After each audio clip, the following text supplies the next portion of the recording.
Welcome to Assembly Calendar. I'm Ted Flint. With us today, Assemblyman Graf, who serves District Number 5, which includes Suffolk County. Assemblyman Graf, nice to see you. You too. Thanks for having me. Yes, sir. We're going to be talking about some obviously statewide issues. That's what the program will focus on. And we just want you to tell the folks how difficult it is as a minority member of the Assembly to get legislation passed. I mean, how partisan an atmosphere is it here in Albany? Well, it's kind of funny. Most people know they're so partisan up here. You have to have a Republican in the Senate to sponsor a bill, and you have to have a Democrat in the Assembly, or they won't let it hit the floor. But what's interesting, as a minority member, that puts you in a very good position because the majority in the Assembly cannot get a Senate sponsor, right, as a Republican. So I become like Monty Hall. Let's make a deal. So I can actually put a bill in, get myself a Republican sponsor, and then hand it off to one of my Democratic colleagues, right? And I'll become number 2 on the bill. But look, I'm just focused on giving good legislation to the people of New York State, and you have to deal with the rules that they've set up.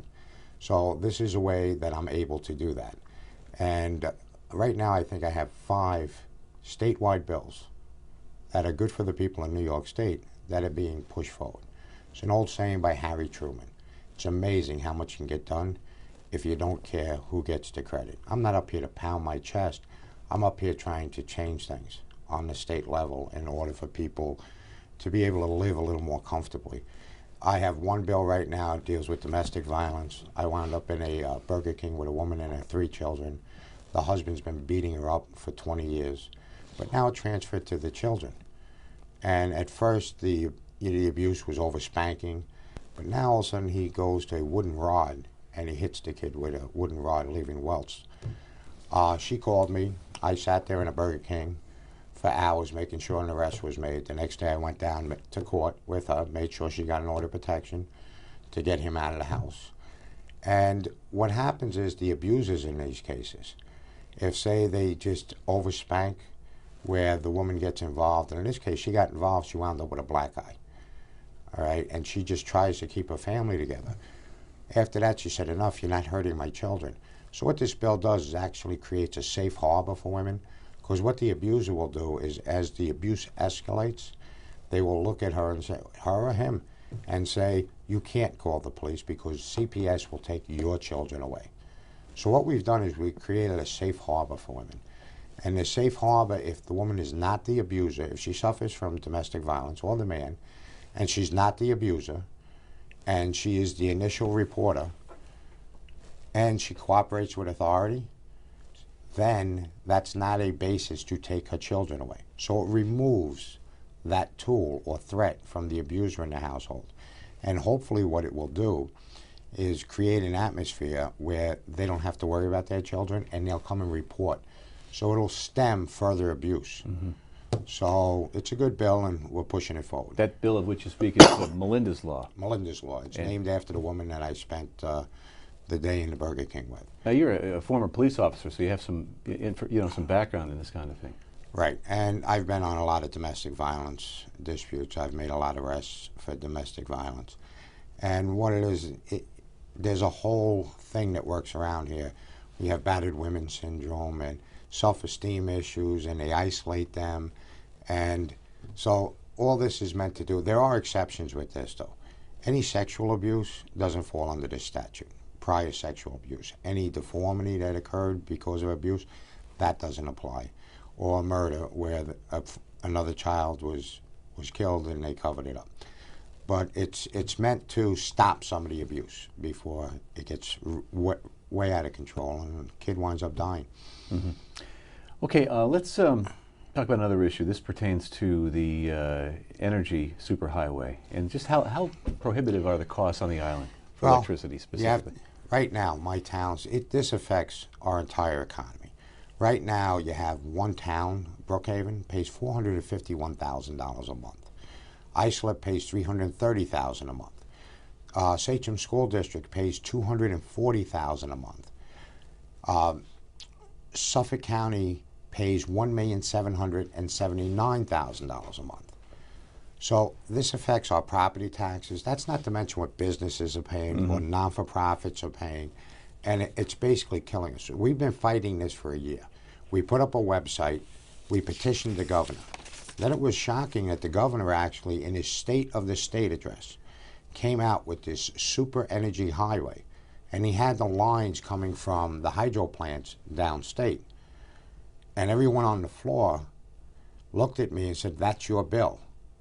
And it was exciting. Then all of a sudden the budget comes out. It's not in the budget. So I get up on the floor of the Assembly and I blast the governor for not putting it on in the budget and broken promises.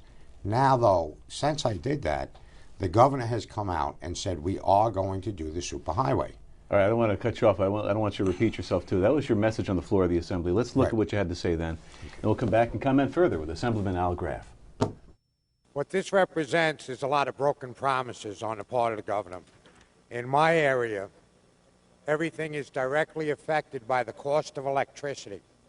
Right now, I have a school district that pays $240,000 a month for electricity.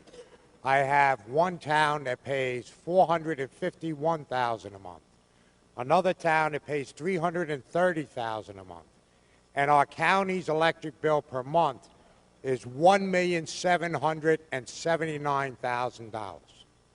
So when the governor announced that we were going to have this super energy highway, and then I guess he just forgot to put it in the budget, to say I'm disappointed would be an understatement. What's happening with this state right now, and especially Long Island, is we are becoming the biggest exporter in the country.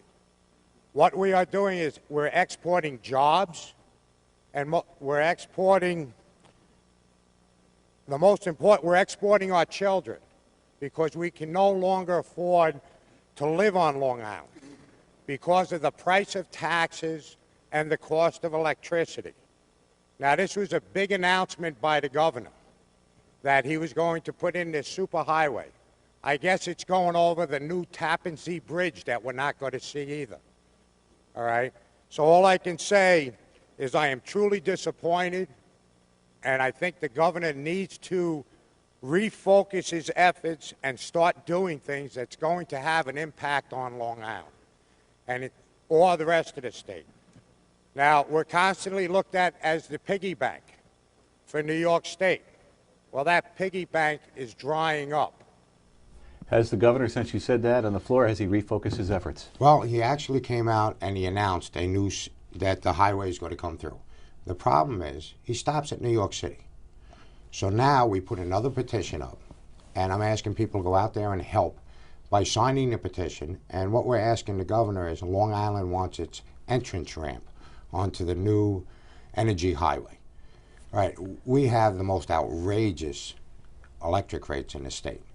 And until the governor wakes up and focuses on that, we're not all driving BMWs, we're not all driving Mercedes or Rolls Royces. That's a perception, though, Yeah. I think, in a lot of areas. Right, and it's time for the governor to wake up and smell the coffee. Because as Long Island goes, so does the rest of the state. And he's bleeding us. We're dying from the death of 1,000 cuts. And, you know, hopefully this is a wake-up call to the governor. We did get his attention one time, okay, and I guess during the inception of his new program, he fell asleep once he got to New York City and forgot that Long Island's part of the state. He doesn't have a problem finding out Long Island's part of the state when he's grabbing our wallets out of our back pocket. All right, let's shift gears a little bit, talk about gender equity. The bathroom bill, as the conference refers to it, lively debate. Well, it's amazing. You know, and this is one of the reasons that it's important to have representation up here. We have a New York City Democrat who put in a bill that people hate, and they hate it for good reasons. You realize, and one of the things we brought up on the floor, and I think you have the tape, is this would allow in a public bathroom or a public shower. Say you go to Jones Beach, you take your 5-year-old daughter into the shower to wash off the salt and everything. A 40-year-old man can walk in and take a shower with you and your wife and your 5-year-old daughter, and he can look like a man. All he has to say is, "I feel like a woman today." A woman that day, right.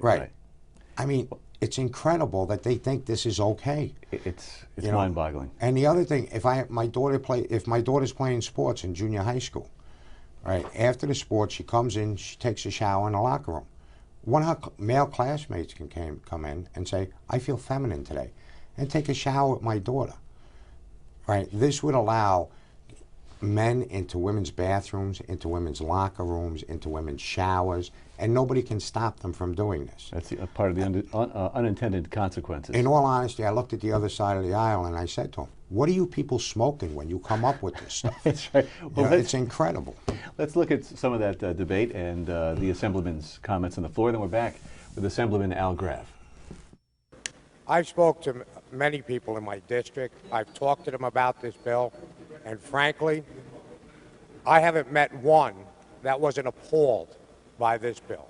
And the idea that their teenage daughter will be in a shower, in a locker room, in high school after a sporting event, and that a male that just decides, I feel like a woman today, can walk in there and take a shower with her, this bill, they hate this bill. And as a father of two daughters, I would ask everyone in this chamber to tell me if they would want this to happen if their daughter was bathing or showering in a locker room, where any boy could walk in and take a shower and the school couldn't prohibit that behavior. For that reason, I'll be voting no on this bill. I would encourage everyone else to do the same. Okay, it's a bad bill, and from my perspective, there's no way that this bill should see the light of day. Thank you. It was essentially a one-house bill, and essentially the same bill that's been introduced every year since 2002. There have been virtually no changes. Right. Well, what happens is, understand that the minority in the Assembly, our job is to stand up and make sure the Senate's paying attention and saying, listen, this may be coming to you. Make sure it dies in the Senate, because the nonsense that they put through the Assembly sometimes, it's amazing, and they just jam it through. And I refer to the Democrats on the other side as the Borg, okay? And if you ever watch Star Trek, the Borg, they have one collective brain. His name is Shelley Silver, and they vote any way they want it. So any bill that comes up there, even if they don't believe in it, right, they'll vote for it. So our job is to stand up, send flags and everything else, and say, listen to the Senate, this may be coming your way. Make sure you kill it. So basically, we're your first line of defense with some of this legislation. You know, it used to be they send me legislation in my office to ask me to sign on to it, and I can't tell you how many times I'm sitting there reading and just shaking my head. And I used to just throw it in the trash can. Now I actually started a file in my office that says really stupid legislation. And that file is growing leaps and bounds. I bet. It's amazing. Now, it was an interesting debate. A lot of it, the sponsor, I think he had to stop and pause. He looked as though he was trying to, take some of this in, some of the problems with the bill. Morality aside, right. It was a poorly written piece of legislation, has been pointed out. Well, not according to him. It's the greatest piece of legislation you've ever seen. All right, but did any of the arguments sink through to him, you think, or? Absolutely not. He's been putting in this bill. He thinks it's a great idea. No Senate sponsor, right? No Senate sponsor. He's not able to defend it. Right. When we talk about the definition that he puts in there, he can't. He just bloviates.